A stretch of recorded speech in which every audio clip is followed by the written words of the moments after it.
வணக்கம். ஏவாவேலுடைய கலைஞரிடம் தாய் என்ற புத்தக வெளியீட்டு விழாவில் ரஜினிகாந்த் பேசினது, அவருடைய பேச்சுக்கு செய்தியாளர்கள் சந்திப்புல துரைமுருகன் பதில் கொடுத்தது அப்படின்னு இந்த விவகாரம் தான் கடந்த 2 நாளுக்கும் மேலா பேச பொருளா இருக்கு. துரைமுருகன் அடிக்கடி ஒண்ணு சொல்வாரு, சட்டமன்றத்திலையும் பொது மேடைகள்லையும், நான் கலைஞர்கிட்ட வந்து இந்த விஷயத்த கத்துக்கிட்டேன், அந்த விஷயத்த கத்துக்கிட்டேன் அப்படிம்பாரு. ஆனா அவர் கலைஞர்கிட்ட என்ன கத்துக்கிட்டாரு அப்படிங்கறது தெரியல. ஏன்னா ரஜினிகாந்த் சொன்ன ஒரு காமெடியை ஒரு விவாதமாக்கி, ஒரு சர்ச்சையாக்கி, அது ஒரு பெரிய பேசு பொருளாவே ஆக்கியிருக்காரு துரைமுருகன். கலைஞரை பொறுத்த வரைக்கும் பிரஸ் மீட்டா இருந்தாலும் சரி, எதிர்கட்சிகள் கேட்கக்கூடிய கேள்வியா இருந்தாலும் சரி, அவர் அணுகக்கூடிய விதம் அப்படிங்கிறது ரொம்பவே சாதுரியமா இருக்கும். கலைஞர் மாதிரி யாருமே பதில் கொடுக்க முடியாது அப்படின்னு சொல்லுவாங்க. அந்த அளவுக்கு சூழ்நிலைக்கு ஏத்த மாதிரி பதில் சொல்லக்கூடியவர் கலைஞர். அப்படிப்பட்ட கலைஞர்கிட்ட பல வருஷமா கூடவே இருந்து அவருடைய அரசியலை நெருங்கி பார்த்தவர் துரைமுருகன். இவ்வளவு பாச தலைவனுக்கு பாராட்டு விழா அப்படின்னு ஒரு நிகழ்ச்சி பண்ணாங்க. அப்போ அவர் கலைஞர் வந்து முதலமைச்சர். அப்ப மேடையேறி பேசின அஜித், சமூக நிகழ்ச்சிக்காக சினிமால இருக்கிறவங்களை வந்து மிரட்டுறாங்க அப்படின்னு சொல்லியிருந்தாரு. கலைஞருடைய மேடை, முதலமைச்சரை பாராட்டி பேசணும், முதலமைச்சரை பாராட்டி பேசிட்டு இந்த வார்த்தையும் அவர் எக்ஸ்ட்ரா ஆட் பண்ணி பேசியிருந்தாரு. அப்போ அது பெரிய சர்ச்சையா இருந்தது. எப்படி முதலமைச்சர் இருக்கக்கூடிய மேடையில ஒரு நடிகர் இப்படி சொல்லலாம், அதுக்கு வந்து இன்னொரு நடிகர், அதாவது ரஜினிகாந்த் எப்படி வந்து எழுந்து நின்று கை தட்டினாரு, அப்ப இதை வந்து அவமரியாதை பண்ணிட்டாங்க, கலைஞரை அவமானப்படுத்திட்டாங்க அப்படிங்கிற பேச்சுக்கள் இருந்தது. இது ஒரு பெரிய சர்ச்சையா இருந்த நிலையில ஒரே ஒரு அறிக்கையில இந்த சர்ச்சைக்கு முற்றுப்புள்ளி வைத்தவர் கலைஞர். அந்த விவகாரத்தை இன்னொன்னு பெருசாக்காம அஜித் ஒரு மாசற்ற மலர், தும்பை மலர் அப்படின்னு சொல்லி அதுக்கு ஒரு விளக்கம் கொடுத்து அறிக்கை கொடுத்து அந்த சர்ச்சைக்கு அப்படியே முற்றுப்புள்ளி வச்சாரு. அப்படிப்பட்ட தலைவர்கிட்ட கூடவே இருந்து இன்னைக்கு 86 வயசாகுது. ஒரு சின்ன விஷயத்தை எப்படி ஹேண்டில் பண்றது அப்படின்னு கூட ஒரு மூத்த தலைவரான துரைமுருகனுக்கு தெரியல. அந்த புத்தக வெளியீட்டு விழாவில் ரஜினி கலைஞரை பத்தி பேசின விஷயம் நிறைய.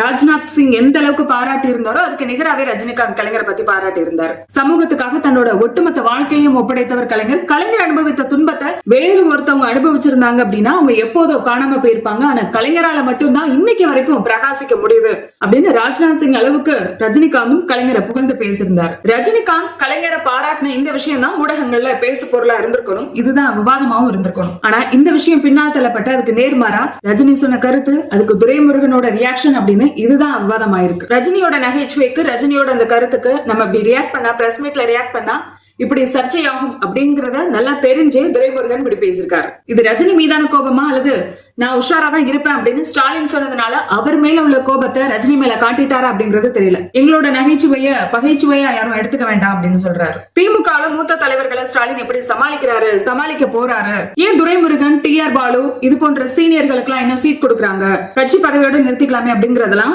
இதுக்கு முன்னாடி மூத்த பத்திரிகையாளர் பேசிட்டு இருந்த விஷயம் தான் இப்பயும் பேசிட்டு இருக்காங்க. அதைத்தான் ரஜினியும் மேடையில பதிவு பண்ணார், நகைச்சுவையா பதிவு பண்ணாரு. ஸ்டாலினை பாராட்டணும் அப்படிங்கிறதுக்காக அந்த விஷயத்த கொஞ்சம் காமெடியோட அவர் சொன்னார். அவரோட அந்த காமெடிக்கு விழாவில் இருந்த எல்லாருமே சிரிச்சாங்க, துரைமுருகனை தவிர. இதையும் துரைமுருகனால நகைச்சுவை எடுத்துக்க முடியல.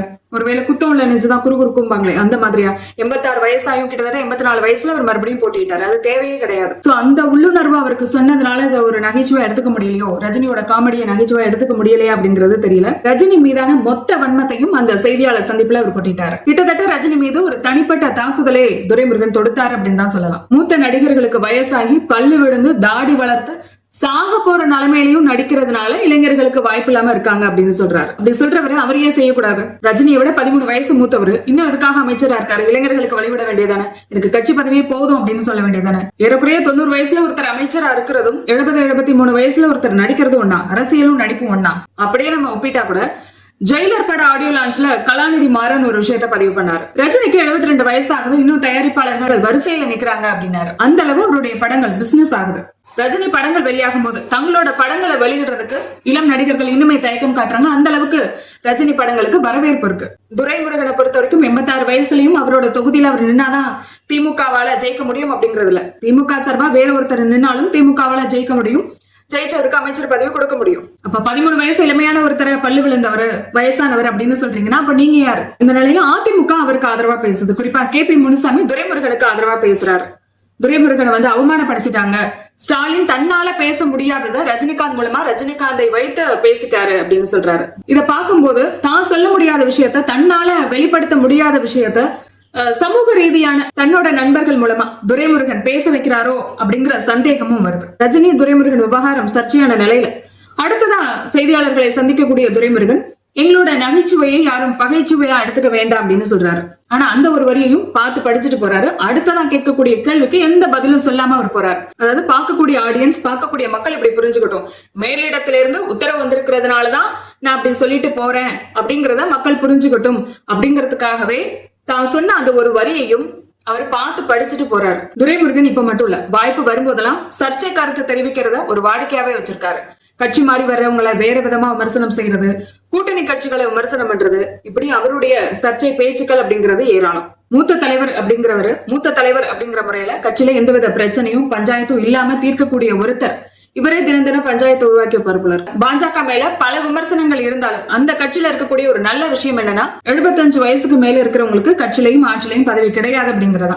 அதே மாதிரி 80 வயசு ஆயிடுச்சு அப்படின்னா தேர்தலை போட்டியிடக்கூடாது, அமைச்சர் பதவி எல்லாம் கேட்காதீங்க அப்படிங்கிற ஒரு விஷயத்த திமுகவும் கொண்டு வரணும். திமுக எதிர்கட்சியா 10 வருஷம் இருந்தப்ப திமுகவை கட்டி காத்தவர்கள் இந்த மாதிரியான மூத்த தலைவர்கள் தான் அப்படிங்கிற அடிப்படையில 10 வருஷம் கழிச்சு ஆட்சியை பிடிச்சதுனால மூத்த தலைவர்களை ஸ்டாலின் அமைச்சராக்கிருக்கலாம், வாய்ப்பு கொடுத்திருக்கலாம்.